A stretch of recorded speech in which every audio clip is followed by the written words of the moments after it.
I'm Stephan Mercatoris at Nutanix. There's a lot of interesting people in the technology industry that make life what it is today. Here I get a chance to chat with them while tasting delicious craft brews from around the world.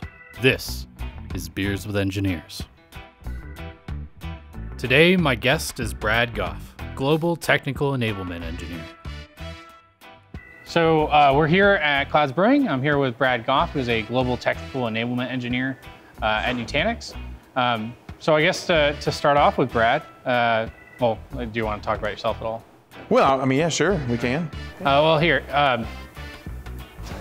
sorry, we've kind of fumbled this intro, but whatever. We haven't been drinking yet, really, you know. Luckily, we got people that edit this stuff. So. Yeah. Let's move on to beer number 1. Thank you. I am super thirsty. Yeah, we don't know what the beers are this week. We never do, so we're just gonna give this a try. So we get friendly cheers. Yeah, cheers. Cheers. Yeah. Huh. Interesting. So Brad and I are both darker beer fans, and we have a bunch of dark beers to go with that. Definitely say nay to IPA. Yeah, say nay to IPA. Yeah. So in this particular case, I feel like this is more of like almost like a really dark brown ale, or something along those lines. It doesn't feel quite like a porter or a stout. A little bit smoother than that, but it has kind of like that the flavor you typically get from like a brown ale. Yeah, absolutely. I agree with you. It is really. I don't know if it's just super delicious or if it's because I'm that thirsty. It's you know, but it is really good. A little bit of column A, a little bit of column B.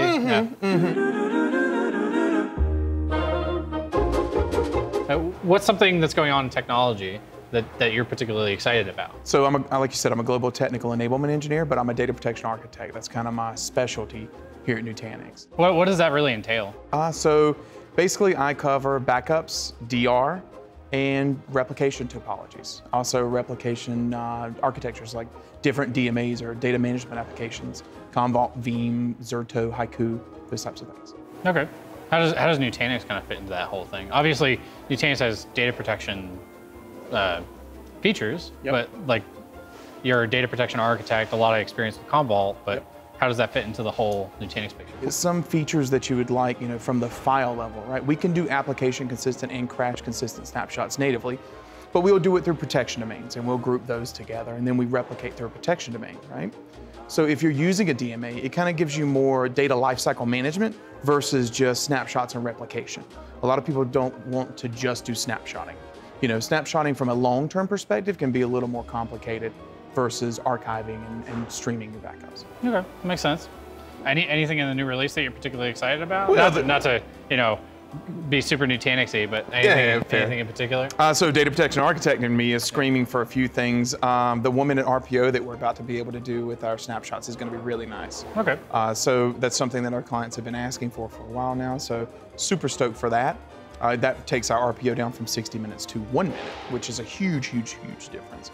Outside of that, I'm also really, really excited for our AFS changes, being able to not just take full backups of AFS to be able to do incrementals. Super excited. On that note, let's move on to beer number 2. Sure, let's. Don't worry, you'll be able to finish that one up. Well, never mind. All right, you got it. Yeah. All right, so beer number 2. All right. Cheers, sir. Cheers, man. Got to give it a good sniff. Ooh. Oh, that's an intriguing smell. That smells pumpkin-y. Yeah. Tis the season? Is it? Yeah, that's definitely got to be some kind of like pumpkin porter or something along those lines. Yeah. Cool. So sweet and a little pumpkin-y. Yeah, I'm definitely getting the, you know, it's October. Yeah. I'm feeling a little basic. No. Actually, no, sorry, it's November now. It is November. All right, yeah, so it's November. It is. But yeah, I'm definitely getting the pumpkin. I enjoy drinking a nice pumpkin beer with you in November. Yeah. My beard bro. Yeah. All right, so on that note, let's go ahead and move on to the 3rd beer. Okay. Cheers. Cheers. I think I'm a little ahead of you on beers. Just a little. Ooh, that one. You gotta savor it, man. Okay, that one smells a little strong, which I'm a fan of. Let's see. This one's a bit more sour. Oh, it is sour. But, so, like I said, I always say nay to IPAs. And I'm not really a sour beer guy, but a sour, like, porterish, that's a nice little, that's like, ooh. I like this one. Yeah. Some of my favorite beers are sours, so I like sours quite a bit. I also like just dark beers in general, but Same. This tastes truly like a sour, and I'm down with it. That's intriguing. So it doesn't taste like, so it's sour. I can tell that it's a sour, but not like a true sour, because I would completely not be into that. But yeah, this is So I guess like outside of work, obviously job takes up a fair amount of time, but outside of work, what do you do for fun? Like play video games, or like what do you do? I used to professionally play several video games, Counter-Strike. What did you play Warcraft. professionally? Yeah, several games. Counter-Strike, played Warcraft professionally. So sponsored in those back in the day, my younger years. My APM's not where it used to be for like StarCraft and stuff.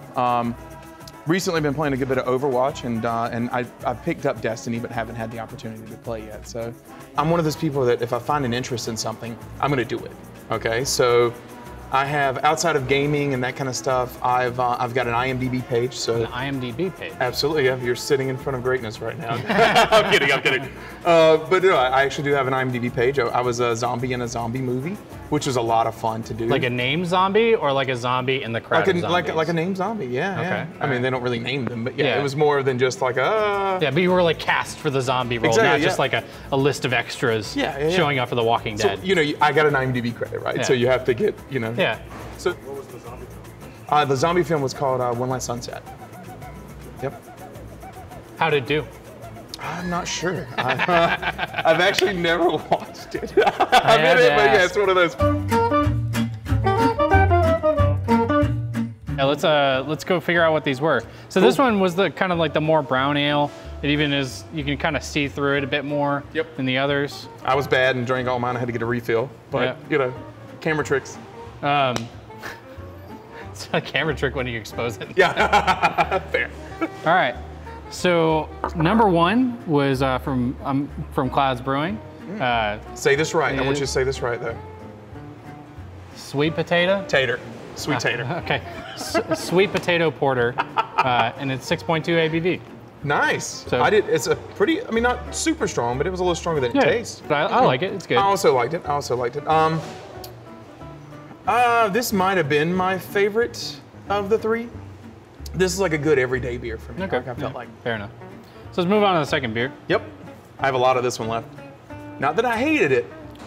Yeah, this is kind of what I thought this was. So Southern Tier Warlock Imperial Stout. Okay. Yeah. It's a sweet beer, right? This is a one and done for me. But if I'm in the mood for something like this, it's a good, smooth, sweet beer. And I don't think we finished talking about that. Isn't it? Pumpkins and yams. Pumpkins and yams. Okay, yeah. I thought this was a pumpkin beer. That was not listed on the menu. No, you're great. I'm fine with a pumpkin beer. Hey, it's the season. Tis whatever. the season. Tis the season. All right. What's the ABV on it? So it's a 10% Imperial Stout. 10%. You know, Imperial, it tends to be a little bit high gravity. They do. And this is from Lakewood, New York. This is the type of beer that you're glad it's a seasonal beer, because you'll drink it a couple of times during that season. Yep. Outside of that, you don't Off want it. to touch it. Off Yep. it. Yeah. All right, cool. Let's move on to the third beer. Okay. So Do mine have the things written third on it? beer was the New Belgian Clutch Sour Stout with 9.38% ABV. 9.3 sour stout. Yep. And it's from Fort Collins, Colorado. I bet this is your favorite, isn't it? I actually don't know. I think this is probably my favorite out of the three. I like the Warlock a fair amount, but yeah, the Warlock. Oh yeah, sorry. Here, let's cheers cheers. again because I want to drink this. So, But I do like this one because it kind of speaks to the elements that I like in terms of sour beer. like, I hate sour beers. Like, it's not my thing. Like, again, same with IPAs. But I mean, this is for those of you out there who do not like sour beers, you should try whatever this is called, Yep, because it is quite good. I'm totally down with it. This is like a beer made for you. Yeah, for For Stephan. you. Yeah. Okay. I like it. I would drink it again. I would definitely drink this again. I would actually drink all of these again. This I could drink daily. This, like you said, a couple times a year, just tis the season type thing. And this, I could see myself frequenting to it, right? If I'm hanging out with my sour beer snob friends. Be like, hey, I've got one, fellas. Yeah, So, yeah. I could drink all three, but this is definitely my choice out of the three. awesome. That ends the show. So thanks a lot for coming on, Brad. Awesome. Thanks to Clouds Brewing for having us. We really appreciate it. But yeah, thanks for tuning in to Beers with Engineers. And I just want to say I'm a big fan of the show, big fan of you. Thanks for all of the help from the SRE side that you always will jump on and be really engaging. So Yep. thank you. Happy to help.